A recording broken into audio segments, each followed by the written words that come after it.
Saudi's oil.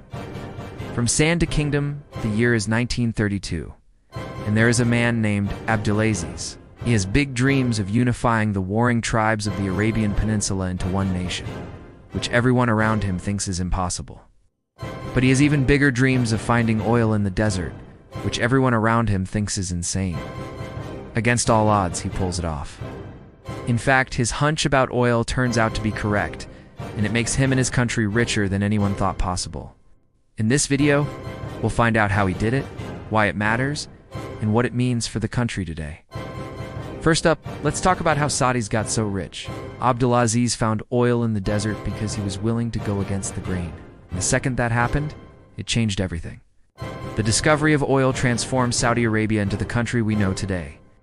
Abdulaziz brought together warring tribes into a nation called Saudi Arabia, which sounds like a good idea, but it really wasn't. No one had ever successfully united these tribes before. They were constantly fighting each other and outsiders like the Ottomans. British and French thought they could take advantage of the chaos and claim the land for themselves.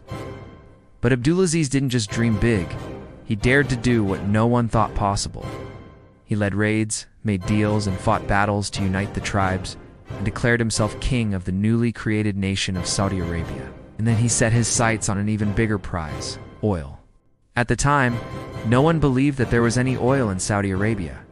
Everyone told him he was crazy. He hired some geologists, conducted some tests, and decided that there must be oil somewhere under those sands. He partnered up with a British company to search for oil, and just a few years later, boom, they struck black gold. This made Saudi Arabia home to the largest proven oil reserves on the planet. Overnight, Saudi Arabia went from a poor tribal nation to the second richest country on earth by revenue.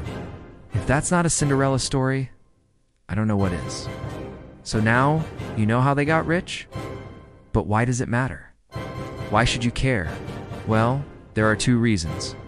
One is because Saudi Arabia has enormous power over the world's energy supply and economy. If they produce more oil, prices go down. If they produce less oil, prices go up.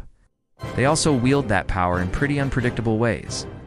When oil prices crashed in 2014 and 2020, they kept producing oil at high levels, despite losing billions of dollars every month. Their goal was to financially hurt the other oil-producing nations that were competing with them for market share.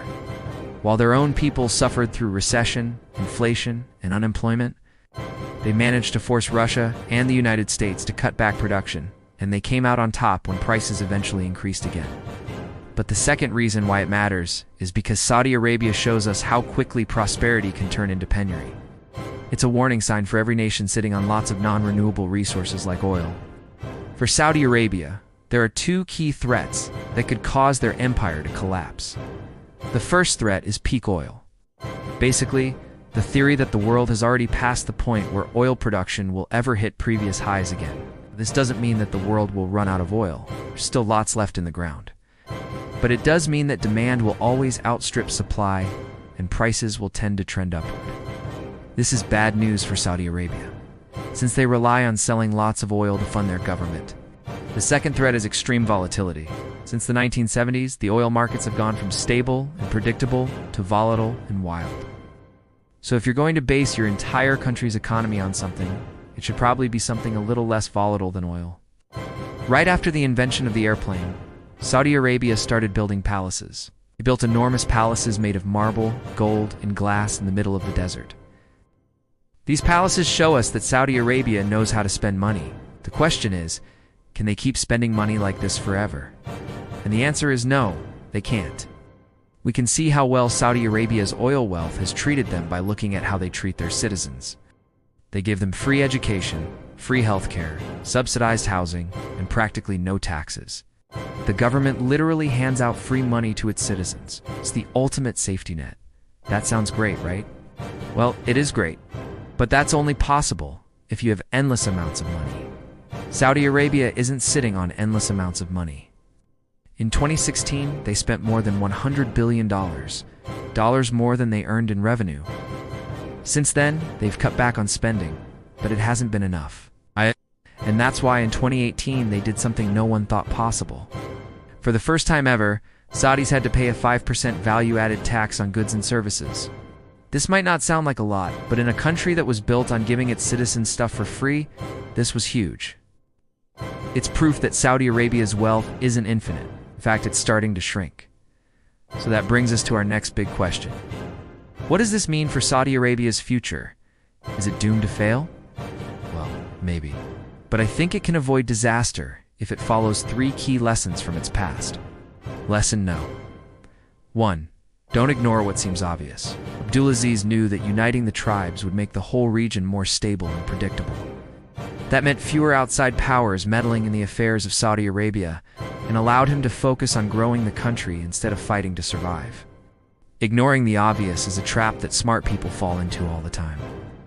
If you want to be good at something, start by understanding what's happening in the world around you. Lesson No. 2. Don't ignore small opportunities.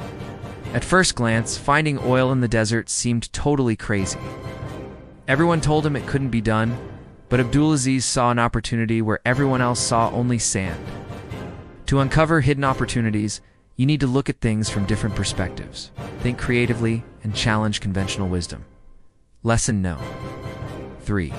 Don't ignore signs of trouble. The discovery of oil made Saudi Arabia ridiculously wealthy, but it also made the country vulnerable.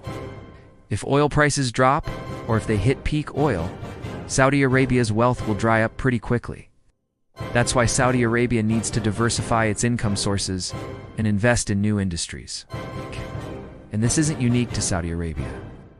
Every nation and every person needs to learn from signs of trouble and adapt to changing circumstances. Otherwise, they risk getting wiped out. Now, Saudi Arabia is trying to adapt. The new leader, Mohammed bin Salman, is pushing forward an ambitious plan called Vision 2030. This plan aims to modernize government, diversify the economy, and transform Saudi society. Under his leadership, the country has changed dramatically. Movie theaters have reopened, women have gained new rights, and the country has hosted global music festivals and sporting events for the first time ever. So there's reason to be optimistic, but also reason to be skeptical. Mohammed bin Salman consolidated power in dramatic fashion. He ousted rivals, imprisoned activists, and seized control of the kingdom. He even ordered the killing of journalist Jamal Khashoggi, which horrified the world and gave Saudi Arabia a horrible image problem. Big projects like the Line, a 170 kilometers long linear city in the desert, have been announced. But many of these projects seem more like giant images than concrete plans. Some say that Saudi Arabia is more interested in shiny projects and superficial changes rather than real progress on economic diversification and attracting foreign investment. Either way, one thing is clear: relying on a single resource or skill is risky. True resilience comes from constantly learning, adapting, and investing in yourself. The more you learn, the better equipped you'll be to handle whatever life throws your way. That's all for now. See you next time.